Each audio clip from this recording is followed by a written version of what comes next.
boa noite. Está começando pela rede CNT de televisão o Jogo do Poder, um espaço aberto para a discussão política. Nós aqui da CNT acreditamos que o debate, o contraditório, é ponto de partida para o exercício de um dos direitos mais fundamentais, o de ser informado com absoluta correção e transparência. Esse é o propósito, esse é o objetivo aqui do Jogo do Poder, que tem o enorme prazer de receber hoje a deputada federal Benedita da Silva. Ela tem uma história, uma tradição, é uma das deputadas da esquerda do Rio de Janeiro com maior trajetória na militância do Rio de Janeiro. Boa noite, deputada. Boa noite, Ricardo. É um prazer estar aqui mais uma vez no seu programa. É um prazer recebê-la aqui no Jogo do Poder mais uma vez. É sempre um prazer renovado tê-la aqui nessa bancada. Para participar do programa, eu trouxe também o jornalista Aziz Filho. Boa noite, Aziz. Boa noite, Bruno. É um prazer recebê-lo. Deputada, eu queria começar com uma pergunta bem geral, bem aberta, sobre o momento atual. A senhora, com a sua trajetória política bastante longa, pontuada de muitos êxitos, começou lá atrás, tem mais de 30 anos na vida pública. Como é que a senhora vê esse momento atual do Brasil, deputada? Olha, eu penso que é um momento cruel, eu poderia dizer. Eu imagino, quer dizer, não imaginava que depois de 64, não é, depois de todo o trabalho que foi feito, as organizações sociais, né, tivemos governos que puderam avançar no desenvolvimento econômico do país, na inclusão social, nós nos deparamos hoje com uma grande tragédia. Uma tragédia que tornou o Brasil quase que inabitável. Do ponto de vista econômico, nossa economia está indo para o ralo. Por mais que eles tentem dizer, não, que a economia está crescendo, como? Se nós já temos milhares de desempregados, né?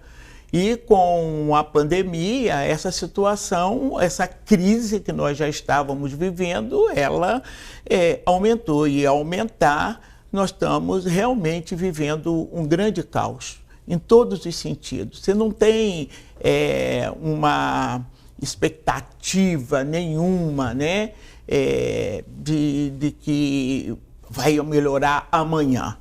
A não ser que haja uma bruta mudança, e essa mudança depende muito da decisão, da consciência do povo. A senhora que tem uma trajetória de militância de base, enfim, tem uma origem no movimento social, nas favelas e tal, e a senhora ainda milita em toda essa direção. Como é que a senhora vê o sentimento atual da população, quer dizer, nas bases, as pessoas, nos seus eleitores? Que tipo de expectativa a senhora percebe? A senhora que, digamos, ausculta as pessoas lá embaixo, na base, no seu dia a dia. Que tipo de sensação é presente junto ao eleitor da senhora nesse momento?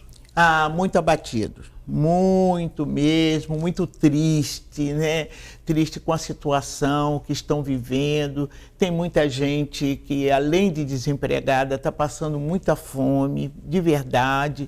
Nós temos feito assim um trabalho mais de solidariedade, né? Não podemos suprir o espaço, né, de um salário, nem muito menos de uma possibilidade de trabalho, mas nós estamos nos cercando através de várias instituições e de movimentos, acompanhando, né, mas há uma tristeza geral, há um momento extremamente, eu acredito, difícil. As pessoas estão perdendo a esperança, e isso é muito triste, né? Tem gente chorando não só pelos mortos que nós estamos perdendo, mas tem gente chorando porque estão perdendo sua moradia, estão morando na rua. Deputado, outro campo que a senhora também, desculpa, conhece muito bem é o campo do parlamento, né? Se eu não me engano, a sua primeira eleição,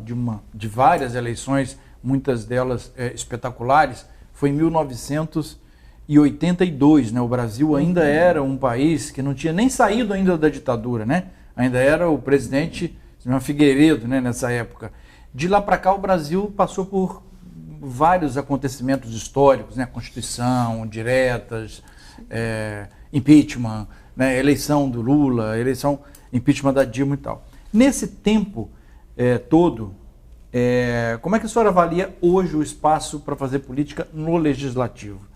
Acho que o Legislativo está passando por um momento bom, promissor para o Brasil, ou também está com essa tristeza? Como é que é a luta lá dentro? Olha, eu acredito que nós, nesse momento, nós estamos passando por no Congresso Nacional, eu pensava de que o passado era o pior, mas esse... até porque o Congresso que nós estamos vivendo hoje é um Congresso que veio de uma política neoliberal, né, de uma direitona tremenda. Então, a representação que nós temos hoje, ela faz parte, né, desse kit que foi a eleição de Bolsonaro. Então, não trouxe, evidente, nenhuma representação, né, que se preocupasse com o povo, que se preocupasse também com o desenvolvimento, porque eu não entendo que tipo de política o Paulo Guedes vem implementando, que ele encontra respaldo naquele Congresso para essa política econômica perversa, que está tirando, né, do trabalhador, das trabalhadoras. E, por um outro lado, é uma submissão, é uma maioria que se submete, né, parece que eles estão ali única e exclusivamente a serviço do Bolsonaro. Eles não estão a serviço do povo. E é muito duro quando nós, da oposição, estamos defendendo uma proposta melhor para o povo e nós encontramos ainda, né, além do Congresso Nacional, o Bolsonaro, por mais crueldade que ele cometa, é impressionante, mas ele tem uma base que a gente considera uma base fixa, né? E essa fica fazendo barulho do lado de fora do Congresso. E dentro do Congresso, eles têm uma maioria que vai, uma variante de 320, 327, eles só precisariam de 257 votos. Deputada, mas o comportamento do presidente em relação à Câmara dos Deputados parece que mudou. Enquanto a presidência era ocupada pelo ex-presidente, né, pelo deputado Rodrigo Maia, era uma relação um pouco mais conflituosa entre a presidência e o Congresso. Embora o deputado Rodrigo Maia tenha um afinamento com a pauta mais conservadora também do ponto de vista econômico, do ponto de vista político, do ponto de vista de costumes, enfim, o deputado Rodrigo Maia tinha embates permanentes com o presidente, até mesmo com o ministro Paulo Guedes. Me parece que agora, com essa mudança de comportamento do presidente, que participou ativamente da eleição do Lira para a presidência da Câmara e fez um acordo com o Centrão, enfim, abriu espaço no governo para o Centrão. No começo ele dizia o seguinte: não, governo é governo, Câmara é Câmara, cada um cumpre o seu papel, eu não vou interferir aqui. Isso mudou, isso acabou. Agora ele interfere e fez um grande acordo, trouxe o Centrão para o governo, ou seja, ele criou uma maioria um pouco mais orgânica e sedimentada. Isso dificultou o trabalho da oposição? Dificultou, sem dúvida. Dificultou até porque o presidente ele tem mão de ferro, né? Você pode parecer simpático enquanto uma conversa fora da política. Ali, mas mudou, há uma diferença que a gente pode dizer... Lira, a senhora está falando. O presidente Lira, o presidente da Câmara. O Arthur Lira, ele consegue, né, com esse acordão feito no centro, ele consegue ouvir. Uma prática que ele tem é que você diz assim, pela ordem, senhor presidente, ele perguntado, baseado em que artigo você está? Aí você pede. Aí você dá o artigo, aí pergunta, eu vou responder a sua questão de ordem, mas com a palavra fulano de tal. Quer dizer, porque sabe que ele tem um número de votos que, independentemente, naquele momento, sim, do barulho que nós façamos, ou a denúncia que nós façamos, ele tem garantido ali um centro que vota com ele. Ele sabe que a maioria tem, e exerce essa maioria passando o trator na oposição. Um trator o tempo inteiro. E a gente fala aí com ele, a gente falou, ô presidente, vamos... Já tem gente sentindo saudade do Rodrigo Maia, porque o Rodrigo Maia, todos nós sabíamos, a oposição principalmente, que é um homem do mercado. E ele não escondia isso. Mas uma postura um pouco mais democrática. Mas ele dialogava com a oposição. Para ele não contava o número da oposição. Contava-se o respeito que deveria ele ter, respeitava não os grupos minoritários. Né? Sim. Então, porque a bancada do PT ela é a maior bancada fora de qualquer um bloco. Sim. Mas eles estão maioria porque tornaram-se um blocão. Né? E com o centro, eles têm um pouco de centro mais para o centro e tem um centro mais para a esquerda. Então, eles estão mesmo completos, né? Nesse sentido. Essa maioria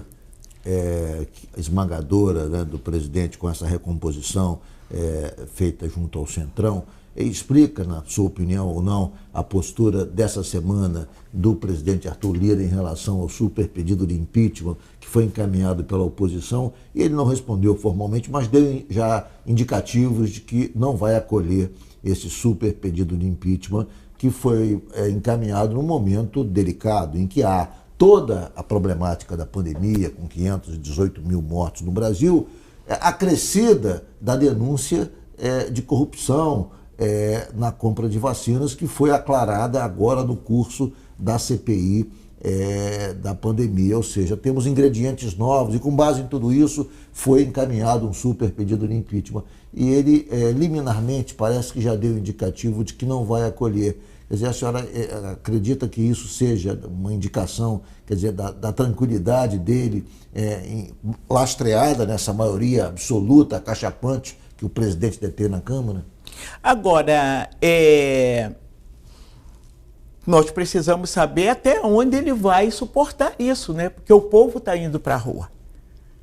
E a gente acredita que o impeachment sai quando o povo vai para a rua.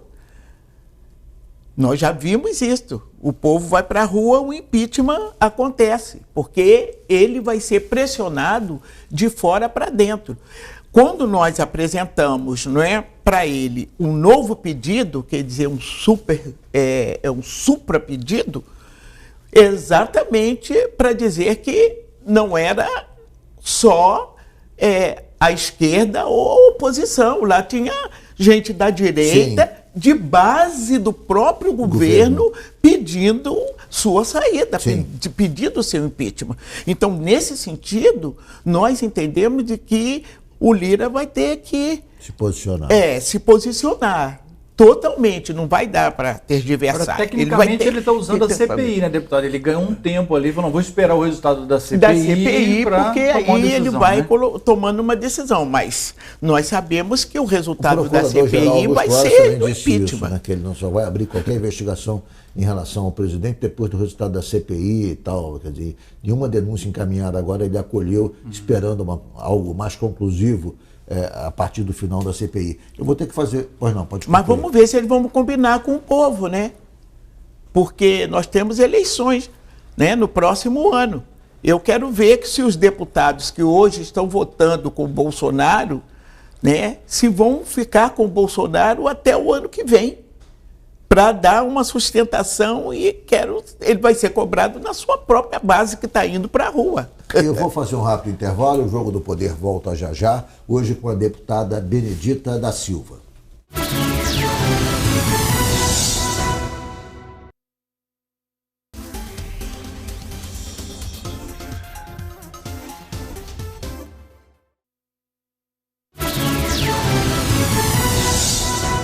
Nós voltamos com o Jogo do Poder, recebendo a deputada Benedita da Silva, com participação do jornalista Aziz Filho. Deputada, é óbvio que há uma situação, né, que é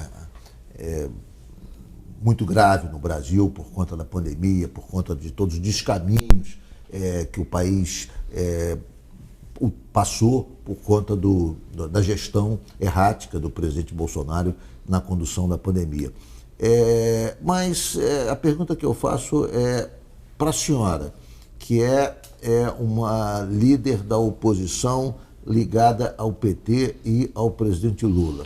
Do ponto de vista da estratégia puramente eleitoral, a senhora acha melhor enfrentar em 2022 o Bolsonaro fraco ou o vice Mourão assumindo o governo com algum tipo ainda de combustível, com algum tipo de credibilidade? O que seria melhor na sua avaliação? Olha, sinceramente, eu não tenho uma varinha aqui agora. Eu acho que nós estamos realmente criando, né, e Lula está fazendo como uma liderança e outros mais. O que nós queremos é realmente levar o Bolsonaro para um isolamento total com as forças políticas. Nós queremos criar realmente esse frentão para eliminar a possibilidade do Bolsonaro estar disputando as eleições no próximo ano.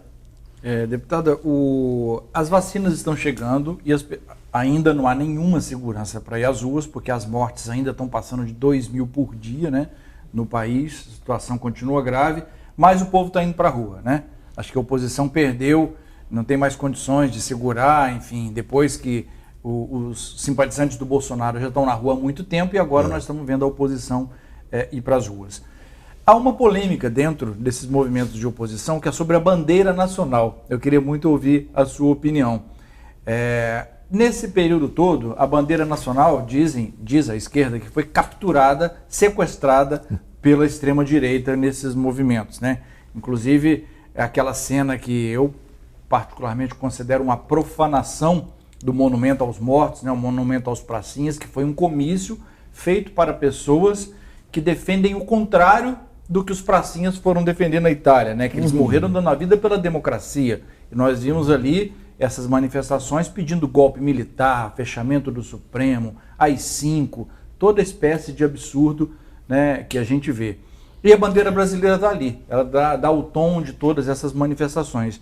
E há uma discussão interna aí que eu sei se usa-se a bandeira brasileira, que se tenta resgatar, ou se a esquerda deve reassumir o vermelho como símbolo da igualdade para se diferenciar dessas manifestações da direita. Qual é a sua opinião? A minha opinião é que, primeiro, a bandeira é do Brasil, então não é de nenhum indivíduo, né, particularmente. Então, ela é do Brasil. Então, nós nunca abrimos mão da bandeira do Brasil. Por quê? Porque nós é que estamos defendendo a terra brasileira, nós que estamos defendendo os indígenas, nós que estamos defendendo o meio ambiente, nós que estamos lutando pelo desenvolvimento com inclusão para o país. Então, eles hoje, apesar de carregarem a bandeira verde e amarela na mão somente, mas o que eles estão fazendo é entregando esse país. Então, a cor das nossas bandeiras partidárias, elas devem continuar a mesma. Pelo menos eu não tenho nada contra o vermelho, né? Eles dizem, a nossa bandeira nunca será vermelha, a deles nunca serão vermelhas. A nossa é verde, amarela, ainda tem uma vermelha, que é uma representação mesmo de luta em defesa do povo brasileiro. Eu não tenho nenhum problema com a bandeira verde amarela. Eu só acho que eles não são brasileiros, tão brasileiros quanto os das bandeiras vermelhas, para estar usando a bandeira verde e amarela. Deputada, o ministro Gilmar Mendes, semana passada, deu uma entrevista na qual ele dizia que o Brasil está passando por uma situação que o impeachment está sendo banalizado. Ele está funcionando quase como um voto de desconfiança, como ocorre no sistema parlamentarista. Se o governante perde maioria política, perde sustentação política, aplica-se o impeachment e se retira o governante. E que isso deveria ser repensado e tal. O que a senhora acha disso?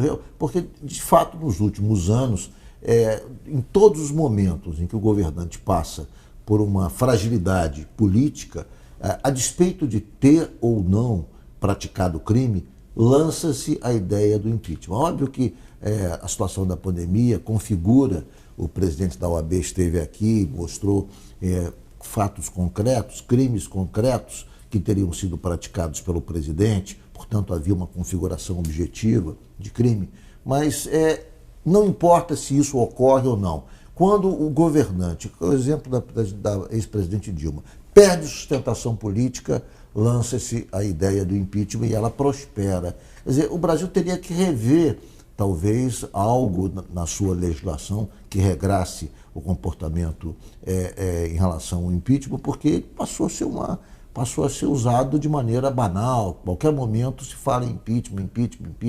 Quer dizer, até isso em outras escalas, também em relação a prefeito, também em relação a governador. Quer dizer, repare, anos atrás não se falava em impeachment. Quer dizer, a gente que tem um pouco de quilometragem, quer dizer, agora se aplica o impeachment com muita facilidade. Houve uma tentativa de se aplicar o impeachment. Eu não quero me ater se havia procedência nessa proposição. Mas ele mereceu, não é isso. Quer dizer, se fala em impeachment a todo momento. É impeachment do prefeito Crivella, é impeachment do governador tal, é impeachment do governador tal. Ou seja, o impeachment passou a ser um instrumento muito corriqueiro na vida política nacional. Como é que a senhora vê isso? Eu até lembro um pouquinho o parlamentarismo, né? Exatamente. O voto de desconfiança. Só que no caso do impeachment não cai o que disse Gilmar Mendes. Não cai o parlamento. É o que disse o Gilmar Mendes. Está sendo usado como um voto de desconfiança. Pois é, mas isso também não depende apenas do Poder Legislativo. Sabe que depende, nós temos uma Constituição da qual, né, ela diz em que condições deverá haver o impeachment, sendo que, na verdade, é uma responsabilidade que tem que passar, né, pelo Congresso Nacional Brasileiro. Nós vimos um golpe que foi dado à nação, porque tem impeachment e tem golpe. Sim, né? Sim. O impeachment é aquele que comprovadamente o governo, né, é apanhado em seus ilícitos e comprovados esse ilícito. Como nós estamos vendo a questão do Bolsonaro, pelo amor de Deus. Então aquelas pessoas são todas mentirosas, não. Elas estão chegando, estão dizendo o nome, estão dizendo como foi. É totalmente diferente do que inventarem uma pedalada, né, para retirar a Dilma Rousseff. Retirando a Dilma Rousseff para inviabilizar o Partido dos Trabalhadores. Inviabilizando o Partido dos Trabalhadores, eles chegaram com o Moro até a prisão de Luiz Inácio Lula da Silva para não ser o candidato à presidência da República. Olha, imagine, todo golpe, e hoje, comprovadamente, Luiz Inácio Lula da Silva está livre de todas aquelas denúncias que foram feitas, né? E esses crimes que eles diziam que foram fabricados pelo imaginário também montado por Moro, que nós sabemos hoje que ele não foi imparcial, né? Também o Supremo já votou sobre isso. Então, foi um golpe que foi dado à nação. Então, não foi um impeachment, foi um golpe que foi dado à nação. E agora querem dar um outro golpe na nação, porque enquanto a nação está vendo os crimes cometidos pelo Bolsonaro, o que o Bolsonaro está requerendo do Congresso Nacional com o voto impresso, ele quer dar um golpe, porque nós já saímos do voto impresso. Uma coisa puxa a outra. Vamos fazer esse comparativo. Você acha que ao fazer a defesa do voto impresso, ele quer realmente ter um argumento para poder embananar a eleição de 22, para poder contestar o resultado de 22? É esse o objetivo dele, na sua opinião? Se fosse só contestar, né, pelo que nós já vimos da capacidade deles, eles devem ter também uma vontade louca, né, de cometer os crimes que já cometeu nesse país com o voto impresso, né, que some os votos, aparecem mais votos do que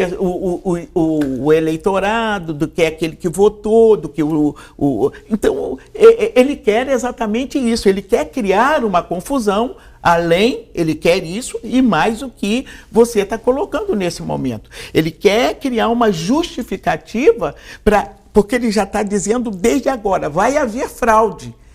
Ele pensa que ele vai ter o mesmo êxito que eles tiveram com os fake news, né? Mas agora está desmoralizado, está desmascarado. Quem é Bolsonaro mesmo. Não tem justificativa, não adianta você dizer, não adianta você provar, porque ele é Bolsonaro. Agora, quem é brasileiro, quem conhece esse país, que ama esse país, que vai estar, independente da oposição ou não, vai estar conosco, esse vai estar conosco no Congresso Nacional votando contra esse voto em cédula. Perfeito. Eu vou fazer um intervalo. A gente quer fazer uma pergunta? Não, deixa para depois do intervalo. Então, se quiser deixar a pergunta para ela responder depois. Eu queria voltar um pouquinho para, não podia deixar de me referir aqui, à trajetória da deputada na luta contra o racismo. Perfeito. E eu queria fazer uma pergunta em relação a isso depois. Então, vamos para o intervalo e na volta você faz a pergunta. O Jogo do Poder volta em 1 minuto.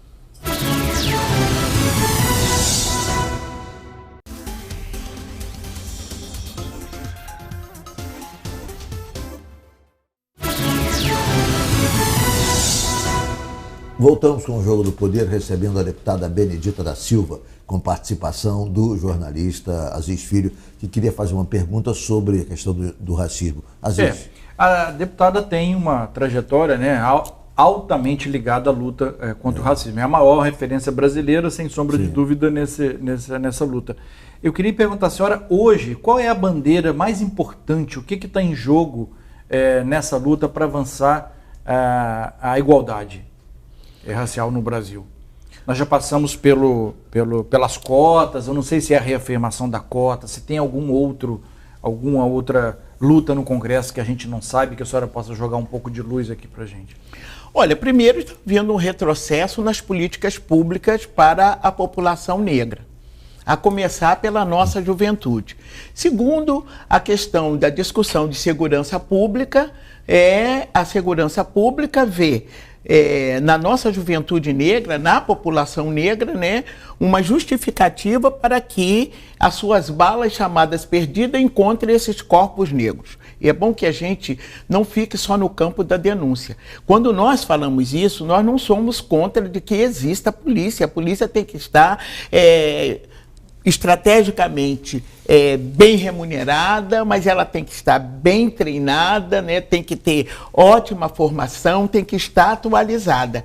Mas acontece de que a população negra vem sofrendo pelo braço, né, armado do Estado.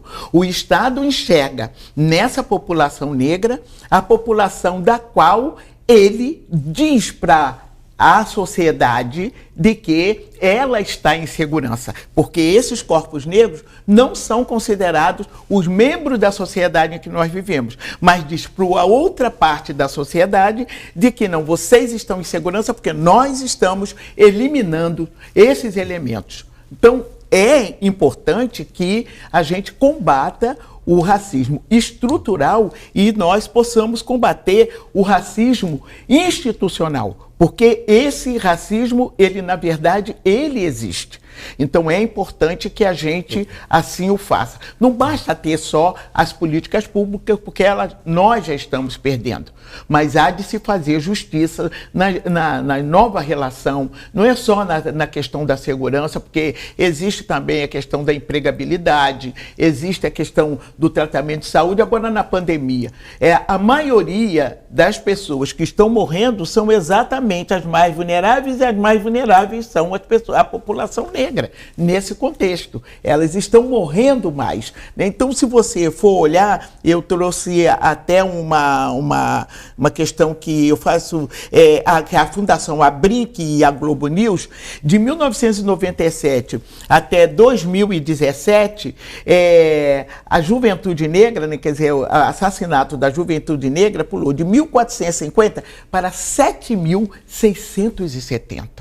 Então, está havendo um genocídio à população negra nesse país. Isso tem a ver com essa mentalidade, né, essa nova política que o governo está implantando, né? Arma-se, e a arma é para sua defesa, então a sua polícia é para defender. Mas para defender quem? Um determinado segmento da sociedade, que é minoritário, né? E não é negro. Agora, isso é um fenômeno dos estados, né, deputado? As polícias são polícias estaduais, né? São polícias estaduais, por isso que é o braço do Estado. É por isso que eu queria falar com a senhora foi governadora do Rio de Janeiro e, enfim, enfrentou esse problema de perto, teve a responsabilidade direta sobre esse problema. E, ao longo do tempo, governadora, todas as políticas públicas implementadas no Rio de Janeiro por governadores de diversos matizes ideológicos fracassaram. A política do Brizola, naquele momento, foi contestada. Depois tivemos as UPPs de Sérgio Cabral, que também fracassaram. A polícia de proximidade, que Garotinho tentou implantar, que talvez tenha sido a origem das UPPs nas comunidades. Enfim, houve uma série de tentativas de se mudar um pouco a filosofia, de deixar de lado o enfrentamento, colocar o policial dentro da comunidade numa relação mais amistosa e permanente com os moradores. Mas tudo isso, por alguma razão ou por outra, não deu certo. Nós voltamos a estaca zero. Por quê, deputada? A senhora que foi governadora. Olha, eu vou dizer, não adianta isso, uma das coisas que dizem que a esquerda, né, nunca tem um projeto para a segurança pública, o que não é verdade. É que o conceito de segurança pública que se está colocado na sociedade brasileira até hoje é essa do armamento. Arma-se e pronto. E você escolhe quem você vai proteger. Quando foi colocado as UPPs, era preciso que a UPP social entrasse juntamente. Como a UPP social não entrou apenas a força policial, a comunidade continuou à deriva, os serviços públicos não chegaram lá, de saneamento não chegou de emprego, não chegou de um esporte, não chegou de uma cultura, coisas das atividades comuns das nossas comunidades. Teve e que eu não vou citar o nome, que disse quando estava se fazendo o Minha Casa Minha Vida, aqui, um dos chefes da malandragem disse que o Lula tinha desempregado o pessoal dele, porque contratava-se essa mão de obra da comunidade. Então, não tinha necessidade de você ir procurar um outro tipo de serviço de risco para você se manter. Então, é isso. O erro ali não foi só ter colocado a UPP. Não houve uma integração que eu chamo de policiamento comunitário. Não envolveram a comunidade naquilo. Pelo contrário, a comunidade foi hostilizada. Perfeito. Uma outra revisão que tem sido feita, deputada, é o seguinte: antigamente a gente falava muito, ligava muito a ideia da insegurança, da violência, com a realidade de miséria, de fome. Era um link direto, né, que se fazia e tal. Aí veio Fernando Henrique, com o Plano Real, deu uma melhorada na vida do povo, né? Acabou a inflação e tal. Veio o Lula, que acabou com a fome, acabou com a miséria, e também deu uma subida muito grande, né, no nível de emprego e no nível salarial. E a violência não caiu, e a gente ficou com aquela tese de que a miséria é proporcional à violência, precisando de uma revisão. Na sua opinião, por que não diminuiu a violência no Brasil, mesmo tendo diminuído a miséria e tendo melhorado a vida dos trabalhadores? É porque nós precisamos, Assis, compreender que nós temos partidos políticos para a formação política das pessoas. Nós não temos medo de dizer, faltou na política implementada pelo Partido dos Trabalhadores nos anos que tiveram, não uma política de assistencialismo, que não teve, foram políticas públicas, não é uma política de aparelhamento, mas você também não o preparar para que o cidadão entenda que não é só um esforço dele, que é um esforço de todos para defender aquilo que ele tem direito. Então, o que fez a direita A direita, enquanto se estava dando, dando não, que era um direito do Bolsa Família, de coisa, quer dizer, houve realmente, né, uma classe média que melhorou, né, uma pobreza que melhorou, tudo isso aconteceu. Mas não aconteceu uma coisa que eu chamo de um processo de politização. Porque a política que está sendo implementada hoje, ela é perversa. Deputada. Por que essas pessoas votaram no Bolsonaro? E tem gente que votou em Bolsonaro que tinha votado no Lula, que tem consciência até hoje que o Minha Casa Minha Vida foi feito, tudo isso.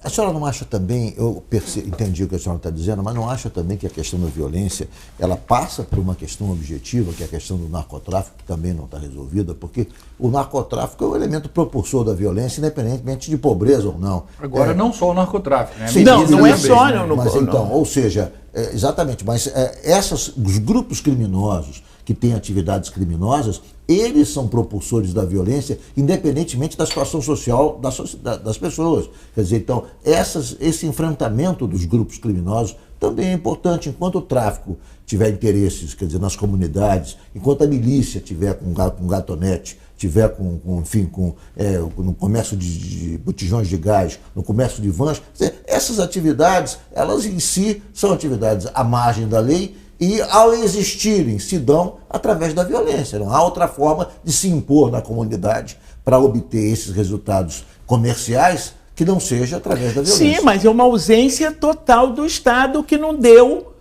exatamente isso que eu chamo, de chamar a ele a consciência daquele direito e ele se organizar. Né? Quando eu digo de um processo de politização, não é uma politização partidária. É de saber que ele tem que defender as políticas que são política, porque na comunidade mora gente de tudo quanto é partido, mas ele tem que defender a política pública como uma questão permanente, para qualquer que seja o governo não mudar essas coisas. Como é que estão fazendo? Ele falou sobre a questão racial. Nós temos uma Fundação Cultural Palmares que está acabando com tudo. Tem uma cartilha que eu gostaria de vir aqui fazer um programa só falando sobre essa cartilha, na nova concepção que se fizeram do governo do Bolsonaro em relação a uma Fundação Cultural Palmares para promover a comunidade negra.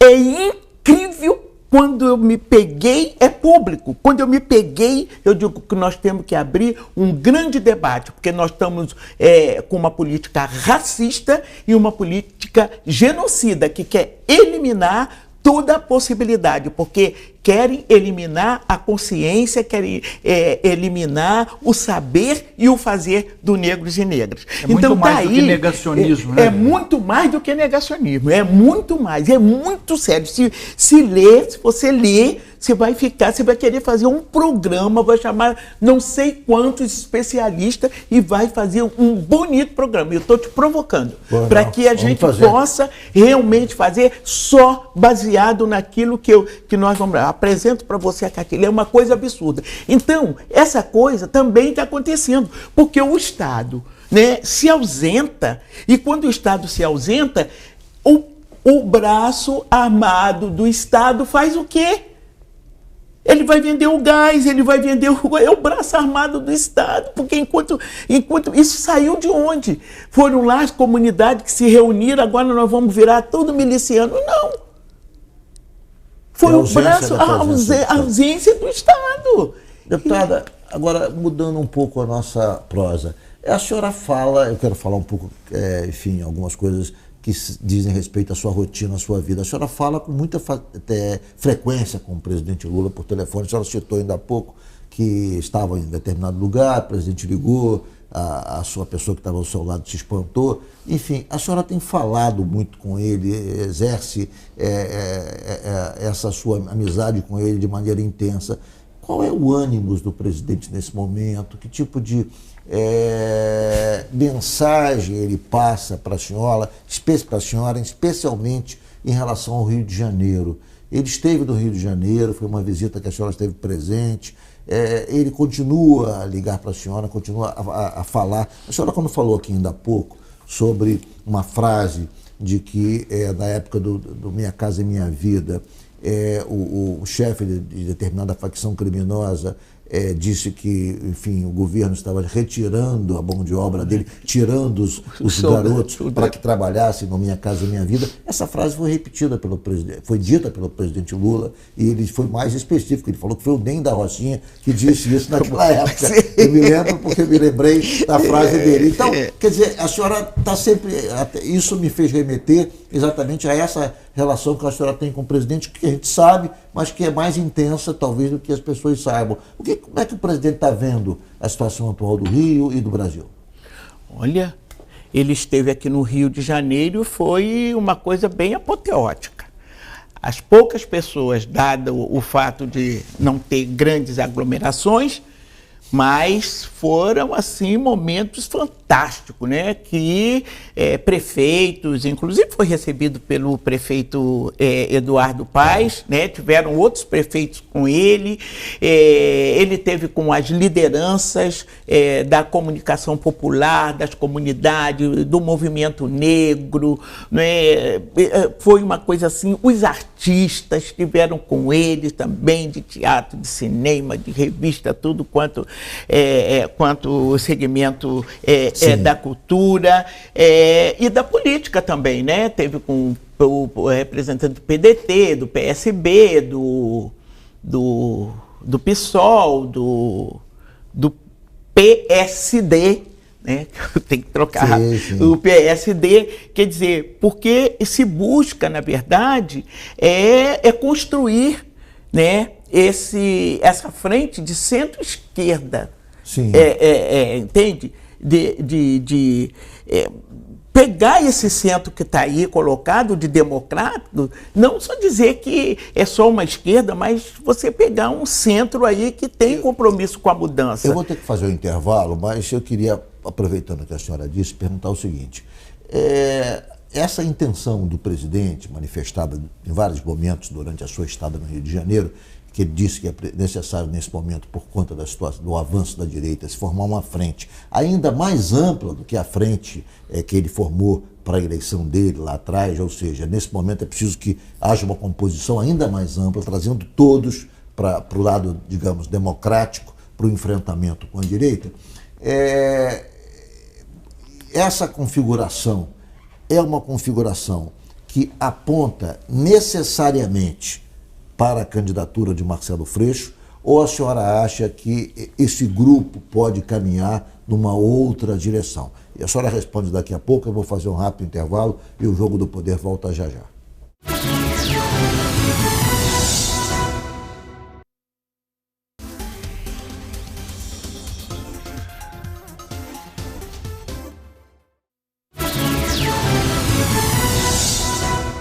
Nós voltamos com o Jogo do Poder, recebendo a deputada Benedita da Silva, com a participação do jornalista Aziz Filho. Deputada, eu deixei uma pergunta no bloco anterior. O presidente Lula disse que é necessário, em todos os níveis, no Rio de Janeiro, nos estados e também nacionalmente, obviamente, formar uma aliança ainda mais ampla do que a aliança que ele conseguiu lá atrás, quando fez a composição com o vice José de Alencar, ou seja, é necessário que nesse momento, por conta do avanço das forças mais à direita, que o centro democrático tenha uma amplitude um pouco maior. Trazendo a questão para o Rio de Janeiro, eu pergunto, o nome que representa com amplitude esse centro democrático do Rio de Janeiro é Marcelo Freixo?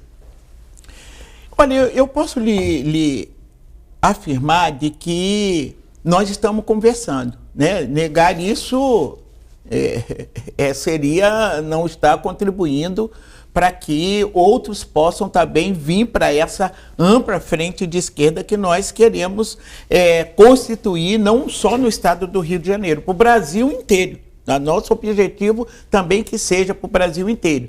Isso não significa dizer que o candidato de todo esse arranjo, dessa articulação política, né, esteja em um nome ou no outro, porque o nosso objetivo primeiro é tirar o Bolsonaro. Esse é o objetivo primeiro. Mas aqui no Rio há outros nomes, além de Marcelo Freixo, que o PT cogita em liderar, em participar de uma frente? Nomes que tenham voto, né? Porque também não adianta ter um nome sem voto, né? É porque o partido também ele está fazendo essa conversa dentro dessa frente, dessa ampla, está conversando com partidos. Acredita que essa chapa que está se configurando no PSB, tendo Freixo do PSB e Molon do PSB como candidato ao Senado, é uma chapa ampla?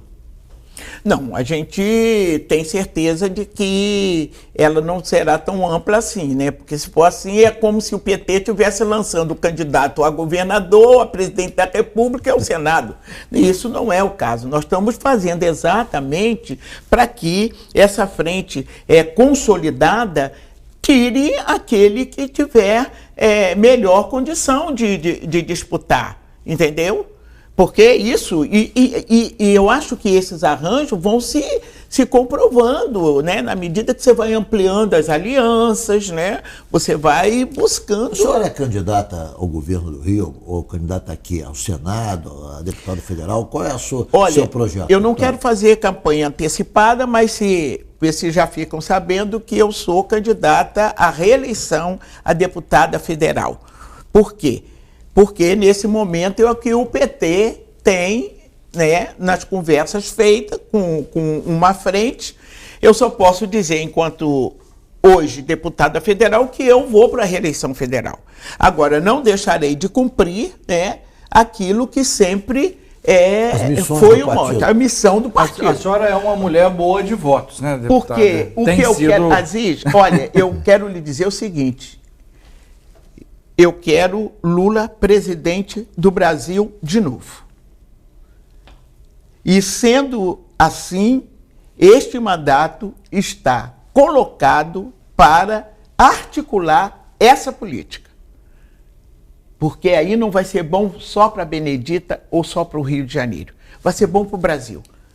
Deputada, trazendo ainda a questão para o Rio, um outro nome que transita bem no PT, embora ele esteja num outro partido, é o nome do ex-prefeito de Niterói, Rodrigo Neves. Ele já foi filiado ao PT e, mesmo não estando no PT, na administração dele tinha uma relação de muita proximidade com o PT. O PT participava da prefeitura de Niterói, a despeito do prefeito não mais estar filiado ao PT quando o Rodrigo era prefeito. Muito bem, ele voltou de Portugal e está articulando muito, está conversando muito, inclusive, com o PT. A senhora admite a possibilidade de Rodrigo Neves ser uma alternativa no Rio ou não?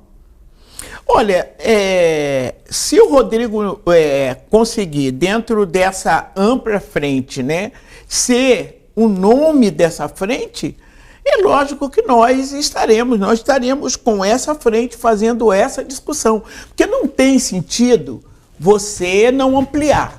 O nosso objetivo é ampliar. E nós estamos firmes. E o PT é firme. Depois que o PT disser que aquilo é aquilo mesmo. Hoje não há definição de nomes. Não, hoje o PT, quem tem conversado com o PT até agora, foi realmente o Freixo. Né? O Freixo tem conversado sobre a sua candidatura. Mas não há definição, né, do PT em relação a Freixo de forma definitiva, ou já existe? Não, de forma definitiva isso não existe. Né? Na política isso não existe. Né? A eleição será no próximo ano, nós estamos consolidando. Eu lembrei que a senhora é uma pessoa boa de voto, porque eu acho que também passa muito por isso. Né? Não adianta também, eu acho que o partido, no momento como esse, né, de tão enfrentamento, dificilmente vai escolher um candidato a ser construído que esteja ali com 1%, 2% dos votos, tendo opções que estão muito na frente, como você citou o Freixo, a senhora também tem muitos votos. Quem mais tem votos e que pode estar nesse campo? As pesquisas dizem que, assim, apontar mesmo como muito voto para enfrentar o governador Cláudio Castro, que vai estar forte, porque tem dinheiro para investir, né, tem uma articulação também boa, composição no interior do estado. As pesquisas mostram Freixo, mostram Eduardo Paes, eventualmente. Quem mais tem votos que poderia aspirar a essa condição de candidato dessa frente? Olha, eu só quero lhe dizer que nós estamos trabalhando, né, em direção a essa frente. Isso não significa dizer que nós não temos nos nossos quadros, né, quem possa representar o partido, seja para governo do Estado, seja para o Senado Federal. Quem seriam os quadros do partido para representar o PT nessa disputa?